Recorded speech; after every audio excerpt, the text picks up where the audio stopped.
Ankita Bhandari was just 19, full of quiet determination and big dreams, when she took a job at a luxury resort in the hills of Uttarakhand. Pulkit Arya, the politically connected son of the resort's owner, was used to getting what he wanted. Their worlds should have stayed far apart, but one September night, their paths crossed in a way that would end in tragedy, spark protests across India, and expose the dangerous undercurrents running beneath the glittering facade of a so-called paradise. In the quiet folds of Uttarakhand's hill country, the air was crisp, the evenings tinged with the scent of pine and river mist. The resort stood there like a jewel hidden in the forest, its white walls reflecting the daylight, its glass windows opening to panoramic views of the Ganges' steady flow. Tourists came from all over India and abroad to escape the stress of city life. They lounged in the sun, took long walks by the water, and returned to their rooms to find every detail taken care of by the staff. From the outside, it was the picture of calm and safety, a place where nothing could possibly go wrong. Ankita Bhandari was new to this world.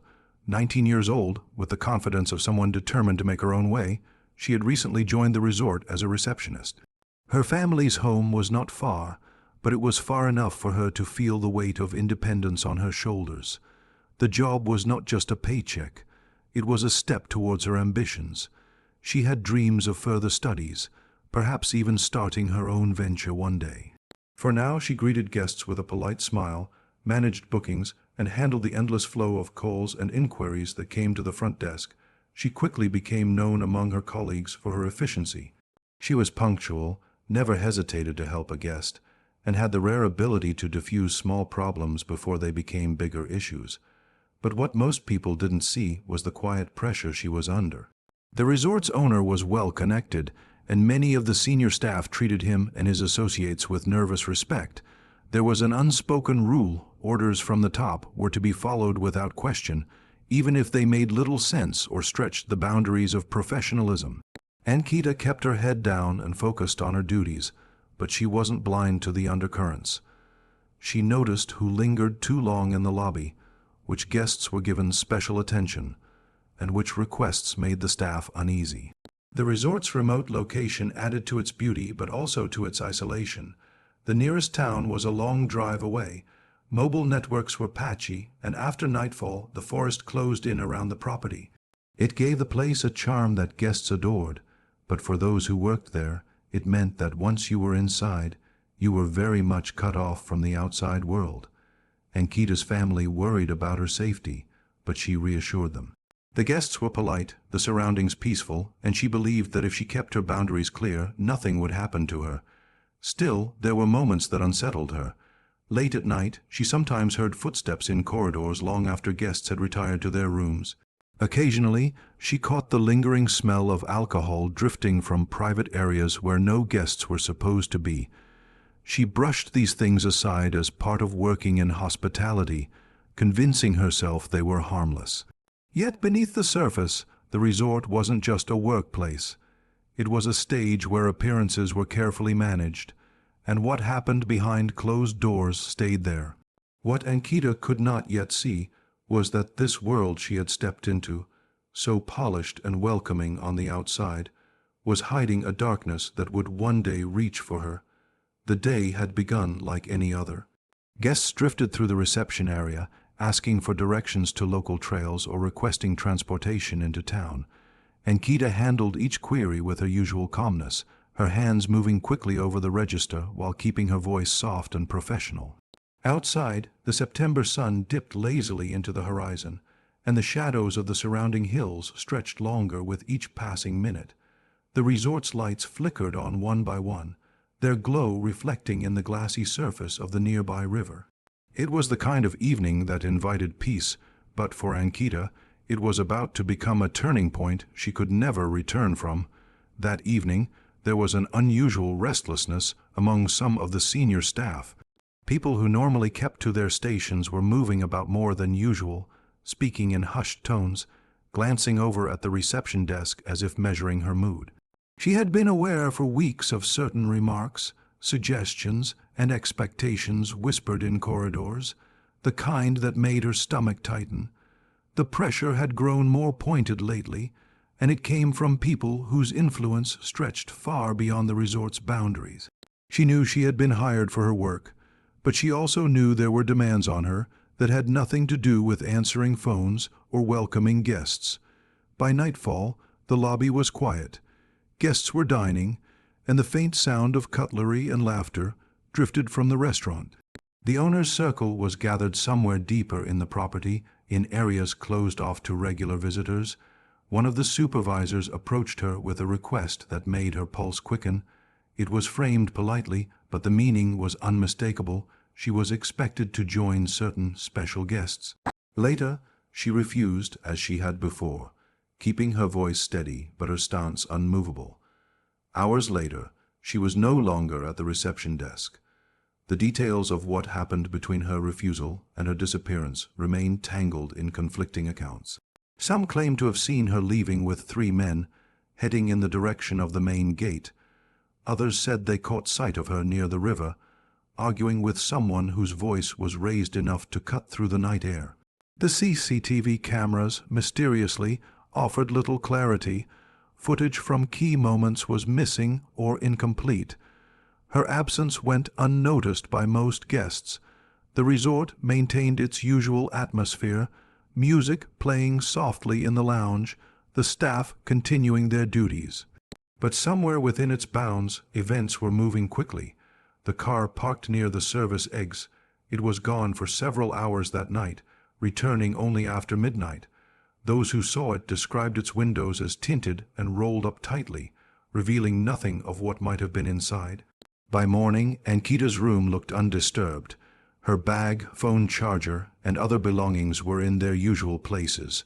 Only her phone was missing, its signal already dead. No one knew or would admit where she had gone, and the silence from those who might have known was deliberate.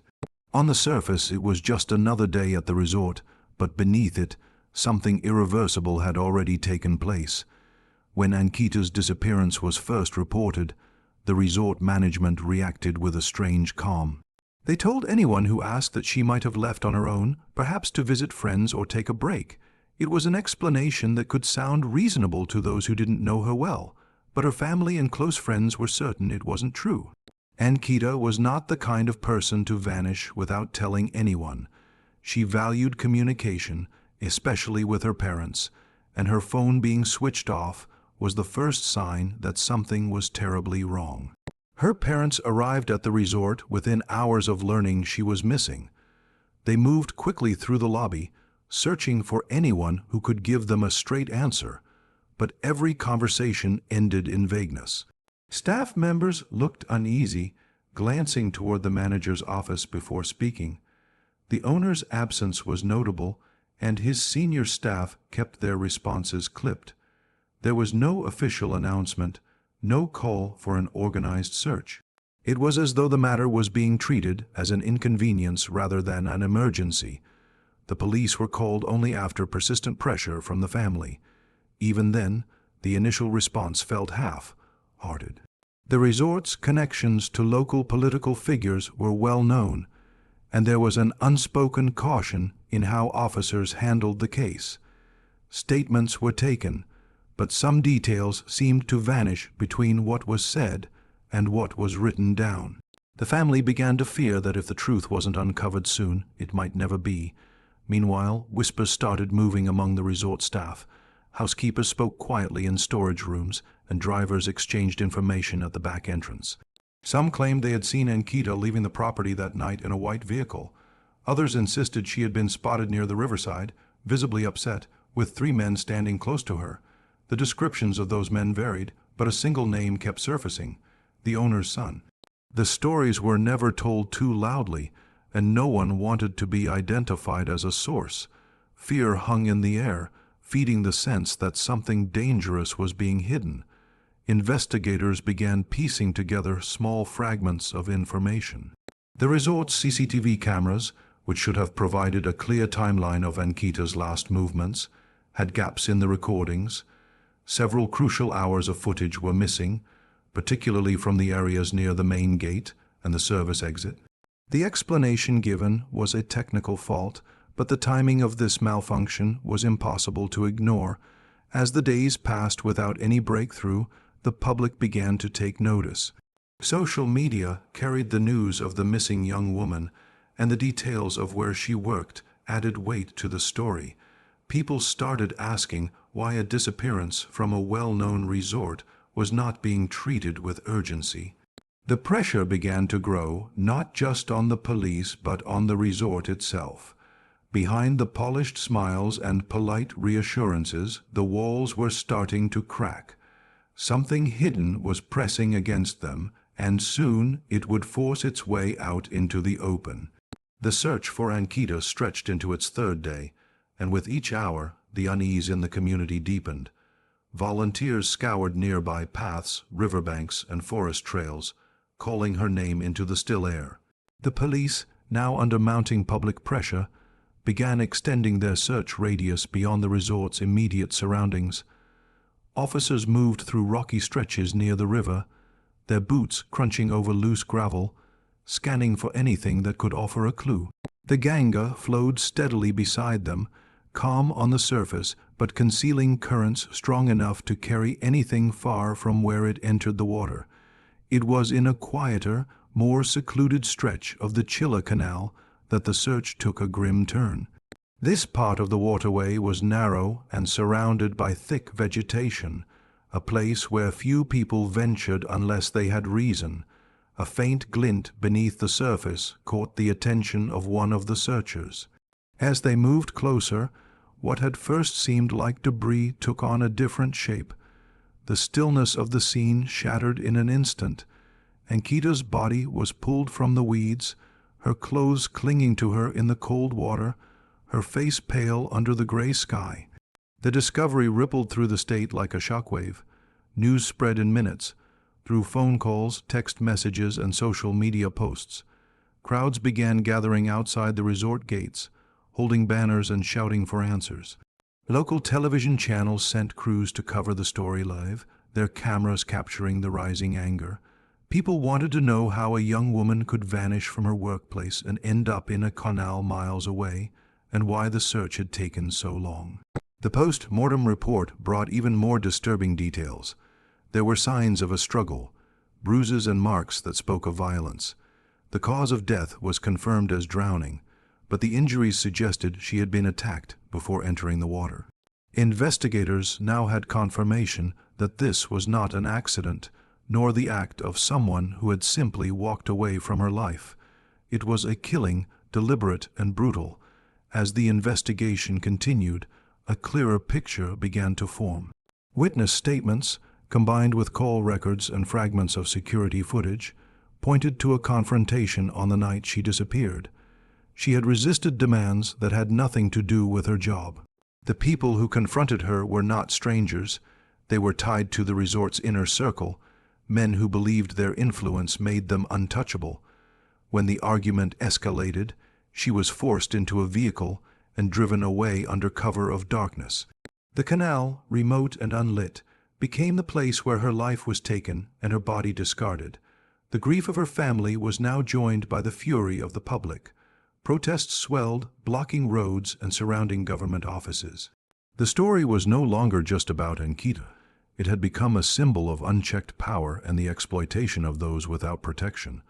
The river had given up its secret, but the fight for justice was only beginning, and the people were determined not to let it be silenced. The protests outside the resort gates grew by the hour, their chants echoing across the hills and reaching the ears of those who had once believed this case could be quietly buried. Placards bearing Ankita's name were held high, demanding justice, demanding accountability. The pressure was no longer confined to social media. It was on the streets, in the news, and in the offices of those who had the power to act.